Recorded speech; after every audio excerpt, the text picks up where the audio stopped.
Howdy everybody, welcome back to the channel. Today I'm going to be showing y'all the ins and outs of my carry gun, my EDC weapon. But welcome to the channel where our goal is to provide relevant education and accurate information for all things self-defense from the civilian perspective for civilians. My name is Craig. Guys, I don't think I've done an in-depth video on this, and so I'm gonna walk y'all through my EDC pistol. This is the pistol that I put on my body every single day. This is a Gen 3 Glock 19. And before we go any further, yes, it is cleared out. Guys, Glock is not the end-all be-all. One of the things that I tell people is there are other great pistols out there, okay? You've got SIG, Smith & Wesson's M&P 2.0. I've done videos on that. Walther's PDP. I'm on a waiting list for several PDPs from different suppliers. Big Tex Ordnance is one of them. My local gun store is one of them. I've got an instructor group that I'm a part of. I'm waiting for Walther to actually put them back in stock.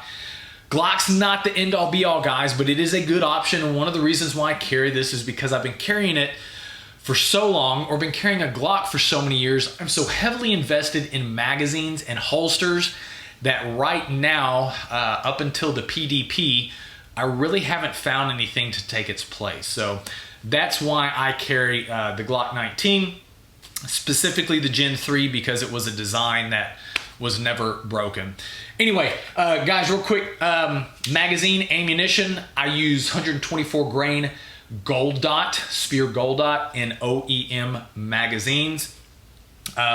If you want to know what to carry, go look at the FBI's statistics on ballistic data. That is a good start. But let's go in depth on this thing. Internals of the gun, you can see the trigger is an aftermarket. That is an Overwatch Precision Polydat.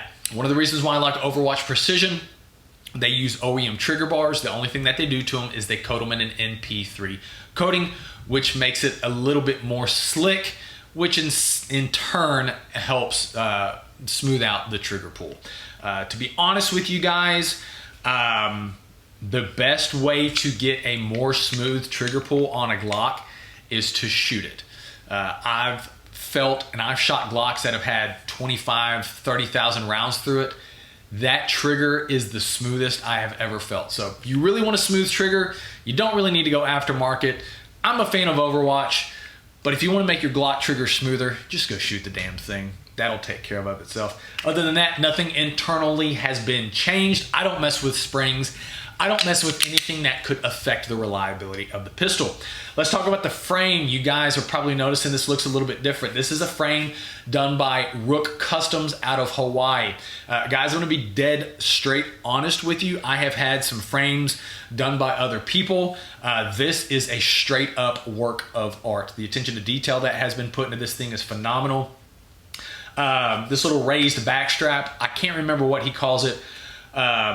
Boresight Solution calls it their Razorback cut. What it does is it allows me, when I go in to pluck the gun from the holster, it gives me a more consistent purchase on the grip. So, and it feels the hand a little bit better. So that helps that. Got an undercut right here that has been smoothed out. Finger grooves have been removed as well. Some solid stippling on there that is not too aggressive. But the kind of the icing on the cake with this thing, I don't know if you guys can see, but where this takedown bar is for the Glock, those of you who have done any type of stuff with that, you'll notice a lot of times it's kind of difficult to get that bar down. A lot of times you got to use your fingernails. They have actually taken that slide down a little bit where that bar sits, so it makes it a lot easier to do your takedowns on that. So that is some smart thinking right there. Magazine well, the reason why I carry or have a magazine well on this, it's not for reloads. I've talked about in a previous video about carrying an extra magazine. As a civilian, I don't do it. If you want to, that's great. So while you do need to know how to reload your firearm, that is not of utmost importance. There's other things as concealed carriers that we need to learn and we need to practice on first before we get to that. So you need to learn it, but it doesn't need to be a top priority. The reason why I do it is because it helps with the pinky. It gives me a little bit more I guess, torque with my pinky, because your pinky is the most important finger in your grip. So kind of, we talk about our left hand controlling the gun, our right hand operating the gun. But what I like to do is actually kind of bring my pinky in and drive the webbing of my hand forward like that. So that magazine well helps that pinky. Let's talk about the slide real quick, guys. Maple Leaf Firearms. I've done videos on their stuff. I love them. Their attention to detail, their machine work is fabulous. All I really had done to this is some front serrations and then the back optics cut. Go look at the video, like I said, that I've done on them. Aftermarket iron sights, I believe these are Ameriglow. Just any type of iron sights will do, guys. I'm an irons forward guy. It doesn't really matter. 6 of one, half a dozen of the other. But yeah, nitride coating on the slide. Trijicon RMR 3.25. MOA on the dot, manually adjustable. And the reason why I go with Trijicon, my eyesight is horrible. I've got astigmatism. My eyes or my brain processes the Trijicon dot much better than anything else. I've got hollow suns, they work great. They're on some training pistols, but my eyes see that dot much better than anything else. So that's why I have that. Barrel, I did put in an aftermarket barrel. Not completely necessary. In all honesty, I'm not sure how much it really helped me, but it cycles the ammunition, so I'm not going to take it out. I believe this is an SF3 or an S3F. I can't remember, but yeah, it shoots the gold dots extremely well, which is, I think, one of the reasons why I got it in the first place. Anyway, guys, the stock barrels that come with these pistols are just fine. I was being a little bit nitpicky when I did it. So yeah, aftermarket barrel. And then last, let's get to weapon lights, guys. Weapon lights are not mandatory. They are a luxury item. That being said, a handheld light like my stiletto or something else, if you're carrying a gun, you do need to have a handheld light on you, because this is more of a utility tool than anything else. You will use this significantly more than you will your pistol. You don't want to go be searching around a crowded room or a theater when the only light that you have is this. And so now I've got to draw my pistol and activate that light.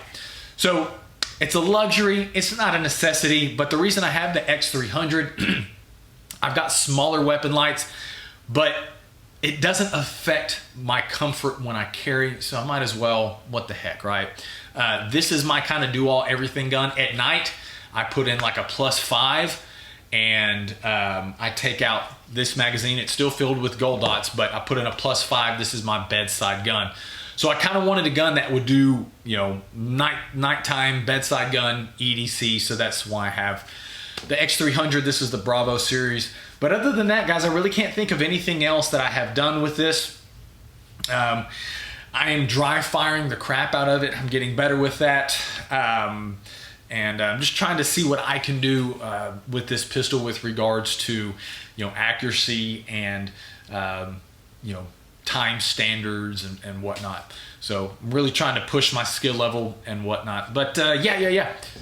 Gen 3 Glock 19. This is a phenomenal pistol. But once again, this isn't the end all be all. There are other great pistols out there besides Glock.